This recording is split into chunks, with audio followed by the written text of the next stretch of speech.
rent increases, they're about to head up to a much bigger number than they usually do. Rob Lurie's on the story for CTV, and he's on the line. So, Rob, the Housing Tribunal already reporting a record number of refused rent increases. So explain, what do you do in a case like this? What does it mean? So first of all, do you have to introduce me as journalist, Rob Lurie? Not yet, Rob. Rob Lurie. That's June of 2026. That's not yet. Well, so as to your question about what to do, first of all, this is the biggest rent hike in 30 years' time. So while unofficially it's 4%, that's the price that they increase your rent by. But they can also, pass off part of the higher tax bill, part of higher insurance premiums, and part of the repairs and maintenance that's done. So on average, these rent increases are going to be somewhere between 6 and 10%. So just to put that into perspective, I crunched some numbers here. The average for a one-bedroom apartment in Montreal is now $1,800. That's crazy. So the 4% alone is an extra $72. So if you're getting an average two-bedroom, which is $2,000, and you're paying 6.5% more, that's $1,560 more per year. So you'd have to make a gross income of about $2,400 a year more. So you'd have to be getting a pretty significant pay increase. So what do you do if you can't afford this? Well, there's not too much you can do because you can challenge certain things at the CAL, which is the new rental board, but they're going to allow that 4%. And if the landlord has the paperwork to say, well, my taxes went up by $500 for that unit alone, I could pass on $250. My insurance, there's not going to be too much that you can do. And Project Genesis, which is a housing advocacy group in Côte-des-Neiges, says it's been seeing the CAL allow higher and higher rent increases as the years have gone by. Look, I mean, typically, as you said, and I think that's probably the most important part of this. What did you say? 30 years that we have seen a rent increase this big?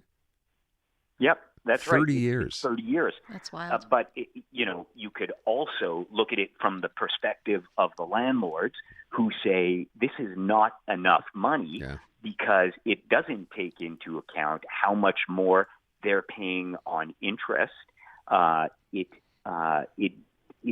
takes into account inflation, but the inflation rate year over year, they say, is 4.5. So they say at the end of the game, they're going to be, a little bit, they're going to still be at a loss here. And they also point out that 80% of rental dwellings in Montreal are 40 years or older, and they need work.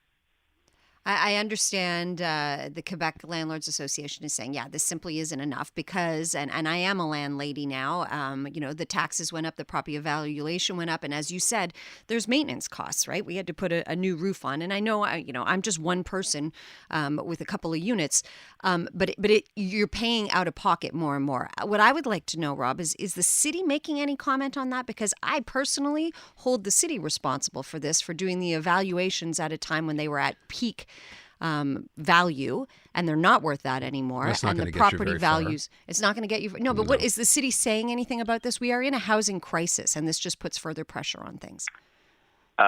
No, the city has not commented on it.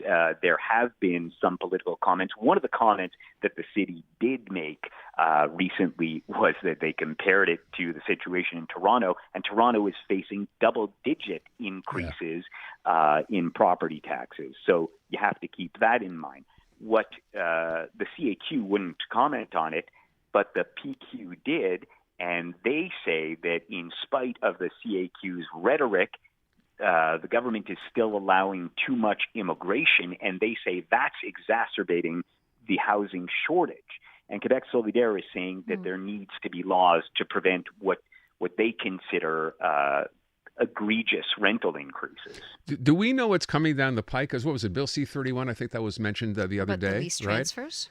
Is the government, I mean, clearly this is becoming or going to become a big enough story that the government's going to have to sit back and say, okay, we can or can't do something. Have you heard anything about legislation coming down or even being addressed to deal with this?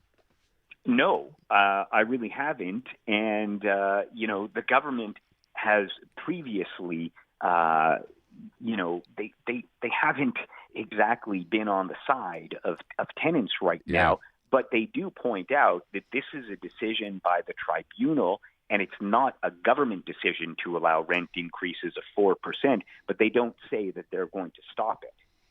I will point out, and this will be coming up in our segment because we talked to Chris DeMacos earlier in the afternoon. It kind of follows up, Rob, to what you're talking about. People should know if you find yourself in this situation where you're looking at a rent increase because your lease is coming to an end, what you should and shouldn't know. Because, and I bring this up only because in the case of the woman we had talked about who was having her place basically repossessed, you didn't need to answer your tenant when they let you know this. But in the case of a rent increase, you absolutely do.